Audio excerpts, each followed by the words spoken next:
não existe muito segredo sobre teoria, né, de origem da vida e dando sequência à evolução, né?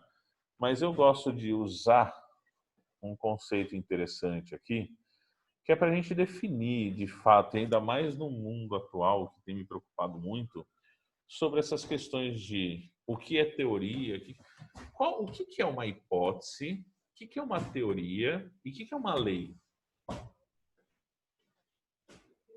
O que é uma hipótese, o que é uma teoria e o que é uma lei. Alguém arrisca?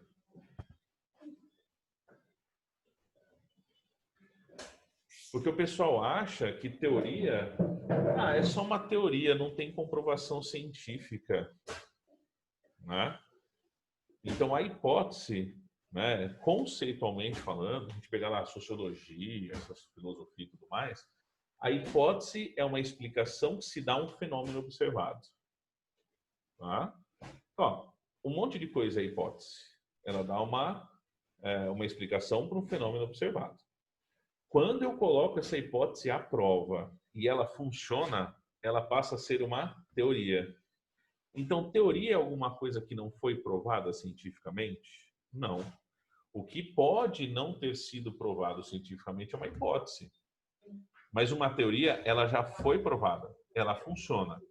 Agora a gente precisa ver se ela funciona em todas as situações, todas as circunstâncias, né? Como alguém colocou aqui, a teoria não se aplica a tudo, perfeito. Então, a teoria é a comprovação de uma hipótese, mas não é a sua generalização. Se eu pegar essa teoria, testar em várias situações e ela se aplicar em todas, né? E ela se aplicar em todas, eu passo a chamá-la de lei.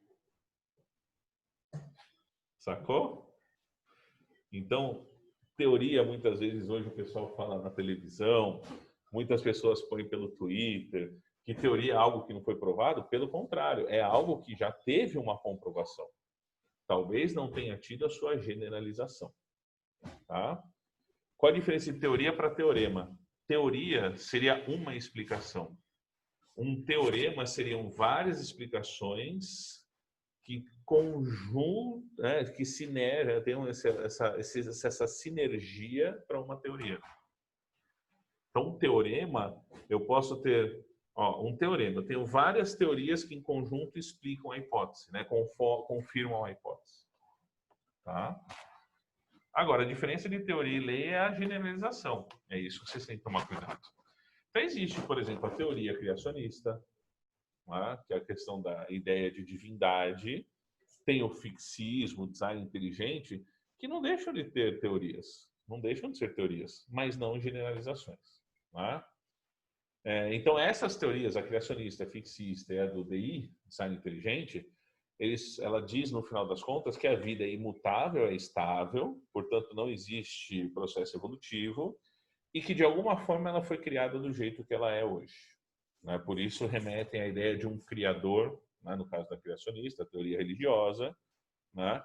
Tem lá a questão do design inteligente, de ter um arquiteto, alguém que desenhou tudo isso. Mas são teorias. Tem as suas referências? Tem, até tem. Né? Eu estava lendo textos em arqueologia religiosa em Jerusalém, e os caras acham algumas passagens comprovando, né, a Bíblia, por assim dizer. Né? Mas não é essas que o vestibular vai perguntar para vocês. Então, se você tem uma crença em alguma dessas teorias, continue a seguir. Mas o vestibular vai te pedir o quê? As teorias científicas, não as teorias religiosas. Então, faça essas distinções. Na verdade, a pergunta, tem falhas como todas as outras? Eu não digo que são falhas. Né? Talvez elas ainda não sejam leis, porque ainda faltam indícios, que ainda não foram descobertos, quem sabe? Se todos os indícios forem descobertos e preencherem essas tais falhas, aí virou lei, acabou a outra, né? Porque se a partir do momento eu tenho uma lei, as outras que eu estava tentando chegar são descartadas. Eu não posso ter duas leis para o mesmo processo. Ou, como eu digo, separe o que é científico e o que não é científico. Né? Eu posso falar em teoria religiosa? Posso. Posso falar em teoria científica? Posso. Mas são duas vertentes diferentes. Tá? Você fala teorias serem incógnitas? Não necessariamente. Porque se é uma teoria, ela já explicou alguma coisa. Ela já foi testada para alguma coisa. Tá? Ela não é uma incógnita completa. É difícil fazer esse discernimento, né?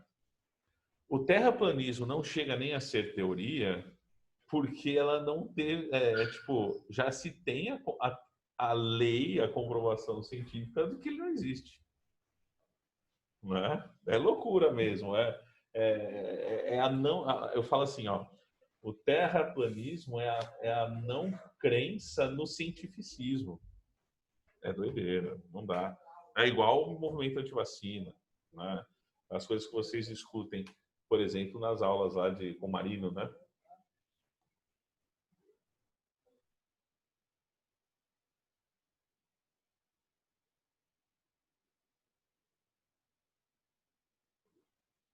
Gente, eu vou ter que fazer uma pausinha aqui de novo.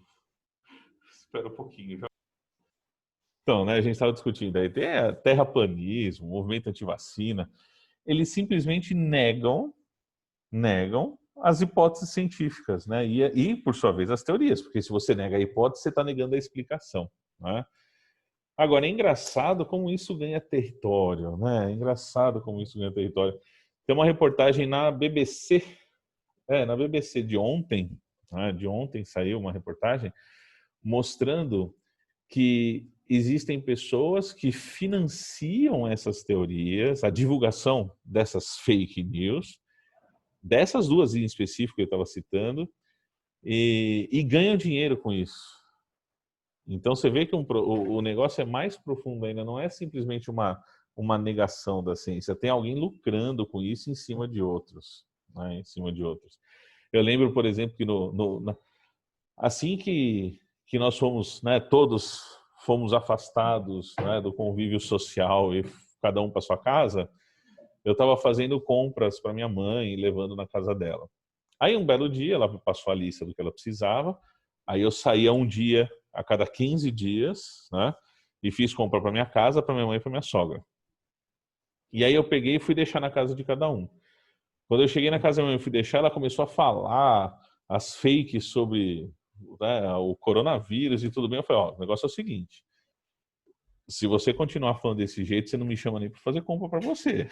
Eu falei, pô, você tem um filho da área da ciência e eu tenho uma pós-graduação em virologia e você vem me falar de vírus?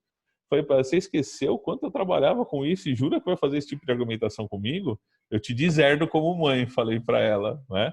Porque é uma coisa que pega, por exemplo, os mais idosos, né, por assim dizer, pensando na minha mãe, na minha tia, na minha avó e tudo mais, que eles entraram num rodamuinho, né, numa espiral negativa com um monte de mensagem que chega, né? E já era um vício, né? Não, minha mãe não, mas a minha avó não sai do celular o dia inteiro. A minha avó com 80 anos, né? Então, explicando, estão falando aqui no chat, né? Eu explicando para minha mãe o que o professor de biologia falou. É isso aí, cara, é complicado demais. Mas a ciência sempre foi resistência, né? Estamos aí e essa aula até nos mostra isso. Por quê? Porque nós vamos discutir as teorias científicas, tá? É aquele papo que a vacina previne e não pegar a doença. Você não pega a doença de fato, é que tem uma circunstância que acontece que você pode ter alguma coisa levemente sintomática, né? Talvez nem não pode ser da vacina, mas é muito difícil se a vacina for, por exemplo, de fragmento de vírus, uma vacina de RNA. Hoje tem várias vacinas. No curso que vocês têm, que é o que se pede no ensino médio, vocês só viram uma vacina, né? Vocês viram a vacina de antígeno enfraquecido ou atenuado. Hoje você tem vacina de DNA e RNA. Os caras põem um fragmento do RNA na sua célula e a sua célula vai criar uma forma de combater esse RNA. Quer dizer que não vai criar, num retrovírus, por exemplo, que você não teve nem contato com antígeno de verdade, você teve contato com fragmento de RNA. Né? Então, enfim. Né? Por exemplo, para o tal da Covid-19, para o tal do coronavírus, eu já vi. Aqui a gente está falando de 3, 4 vacinas, mas já tem mais de 14 vacinas em teste, segundo o último dado que eu lembro. Né? Eu lembro que o primeiro mês de isolamento, eu estava fazendo assim, né? Tem um site que reúne todas as publicações científicas sobre um tema. Então a gente via assim, ó, publicação semanal de 150 artigos científicos. A publicação semanal sem passar pela revisão, né? Então, no começo, eu até estava lendo lá, ó, não, tem 10 artigos. Aí, numa semana, eu lia 10 artigos. Ó. A hora que começou a ter 150 artigos por semana, quem consegue acompanhar? Né?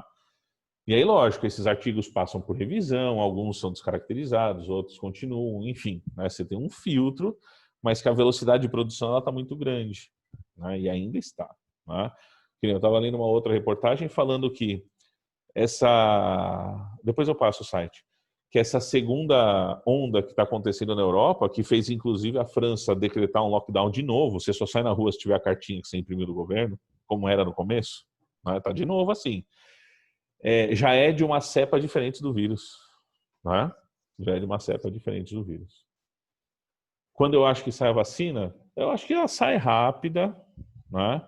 Saem coisas positivas e rápidas, que não precisa ficar com medo também, porque vai ter efeito colateral. Não, porque os métodos de produção eles não variam muito das outras vacinas, então tem uma certa segurança. Agora, a aplicação em massa depende da velocidade de produção, da logística de transporte, da definição dos grupos.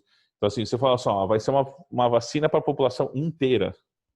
Para a população inteira mesmo, eu acho que vai demorar mais. Né? Não é uma coisa que sai agora. Agora a gente pode pensar em vacinas agora, assim, em janeiro e tal, para grupos específicos, né? Então você tem a vacina lá para os idosos, tem profissionais de saúde, então eles vão estabelecer um cronograma mais ou menos desse jeito. Mas, ó, aí na tela de vocês, tem lá, teoria científica da abiogênese. Isso já foi uma teoria científica, que os seres vivos surgem da matéria bruta, surgem de algo inanimado.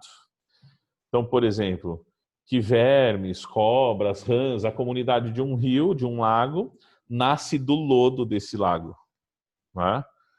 Tinha até lá uma questão, foi uma questão do Enem uma vez, que colocava a receita para se fazer rato. Né? Que é uma ideia que era científica, né, muito antiga, lá de Aristóteles, na Grécia Antiga, se pensava desse jeito. E que, logicamente, ela foi derrubada, né, a gente continua falando isso para critérios de comparação, mas que ela foi derrubada pela ideia oposta. Né? Ele fala assim, não, ó, o ser vivo não surgiu da matéria bruta e inanimada. Que aí é a teoria oposta à abiogênese, que é a teoria da biogênese. E aí o italiano chamado Redi fez uma experiência que vocês viram no ensino fundamental, que zerou tudo isso, né? Ele falava lá, ó, se eu colocar um pedacinho de carne aberta, aparece larvas de mosca. Então a carne inanimada está virando mosca, abiogênese. Quando na verdade o que acontecia é que a mosquinha estava botando o ovo lá e as larvinhas se alimentando da carne. Né? Depois disso vem o Pasteur, né? Louis Pasteur, e descarta a biogênese falando assim, ó, pegando um meio de cultura totalmente estéril e deixando fechado. E nenhum micro-organismo crescia lá. A partir do momento que eu abri esse vidro com esse meio de cultura, começava o desenvolvimento de seres vivos que caíam lá dentro e cresciam nesse meio de cultura. Né? Então a gente tem inicialmente duas teorias, a abiogênese e a biogênese. Mas essa teoria da biogênese tem uma falha, né? Ele fala que um ser vivo veio depois de outro ser vivo. Ou seja, um ser vivo resulta num outro ser vivo. Qual a primeira pergunta que você faz?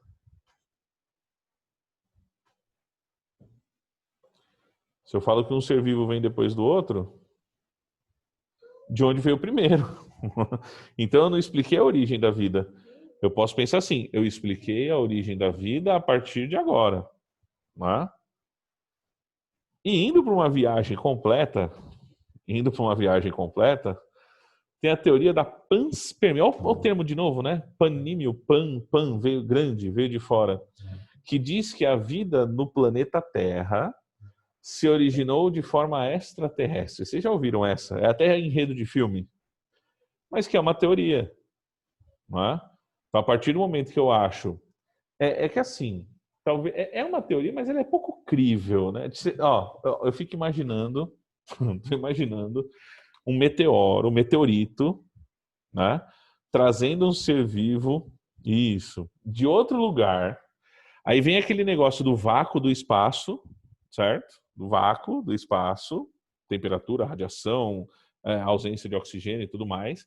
Aí ele vai entrar na atmosfera, vai pegar fogo do nada, e de repente tem um choque no chão e o negócio continuou vivo.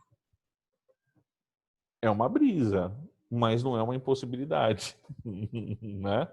A partir do momento que os caras mandam sondas para outros planetas, né?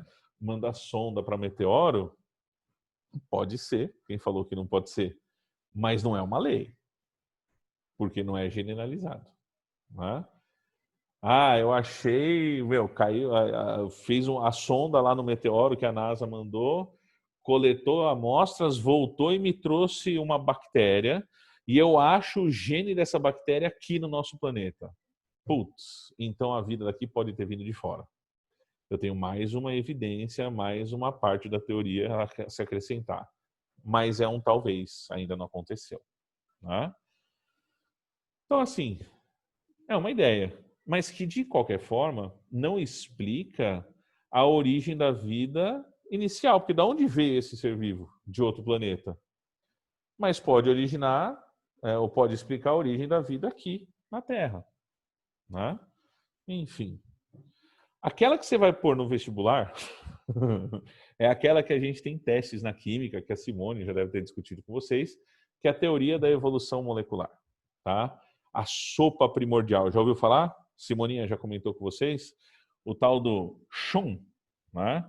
Carbono, hidrogênio, oxigênio e nitrogênio. Tem gente que fala CHOMP, assim, ó.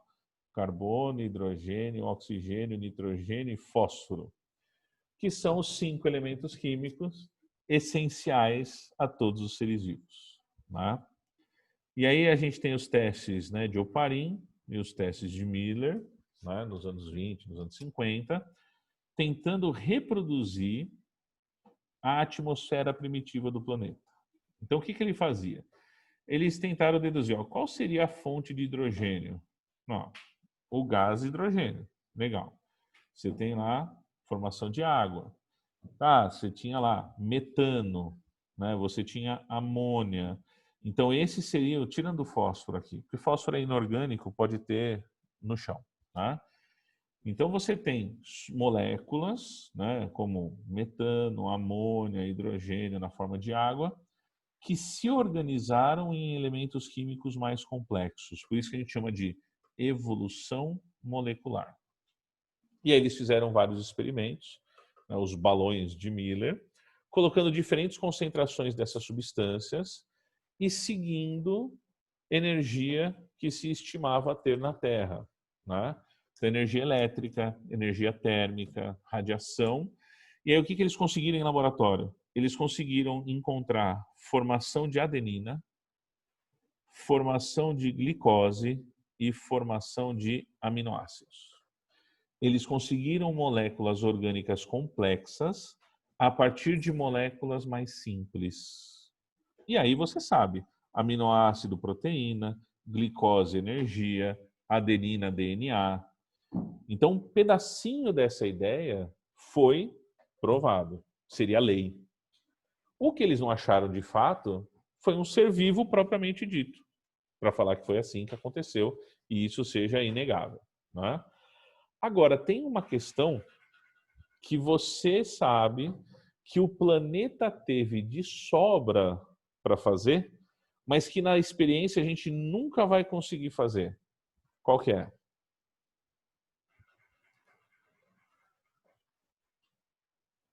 O que a experiência nunca vai conseguir reproduzir e o planeta teve de sobra? Tempo. Nós falamos mais ou menos que a idade é 5 bilhões de anos e que a vida surgiu mais ou menos há 3,5 bilhões de anos. Talvez, se as experiências desses caras ficarem por 1,5 bilhões de anos sendo reproduzidas, apareça um ser vivo. Então, ao meu ver, isso é uma coisa que nunca vai virar lei, mas que também não existe outra explicação mais lógica e que se atentou um pouquinho mais, tá? Se isso aconteceu, se a origem da vida aconteceu dessa forma, a sopa primordial, o coacervado, né? Minha idade, eu tô novinho, tá? Estão zoando aí. A idade do Vagnão, aí 1,5 bilhões de anos. Se isso realmente aconteceu, o que foi o primeiro ser vivo?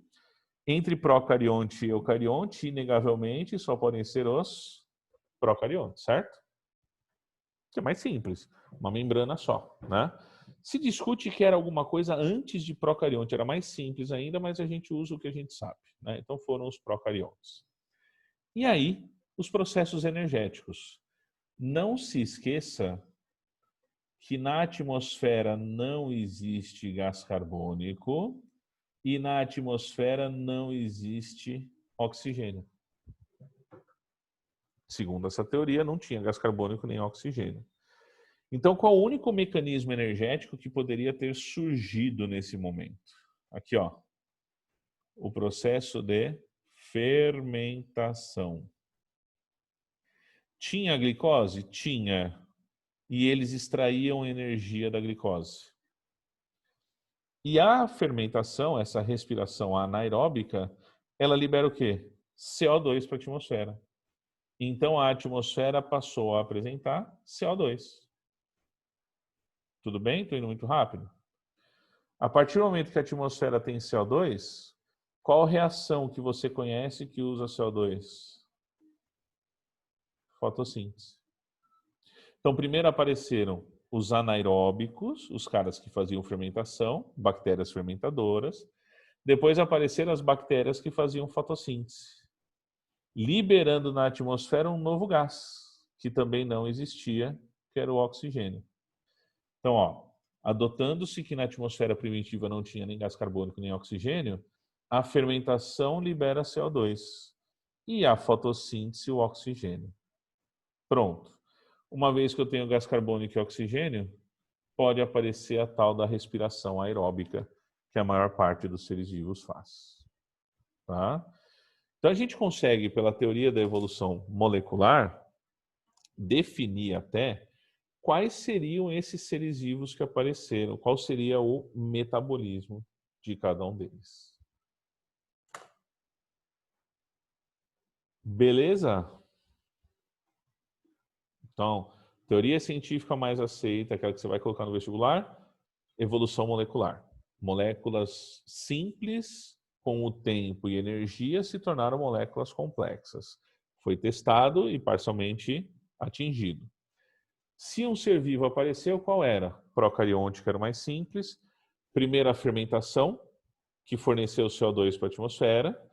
Depois a fotossíntese, que consome o CO2 e libera oxigênio. E por último a respiração. Tá? Então é essa que você vai escrever lá.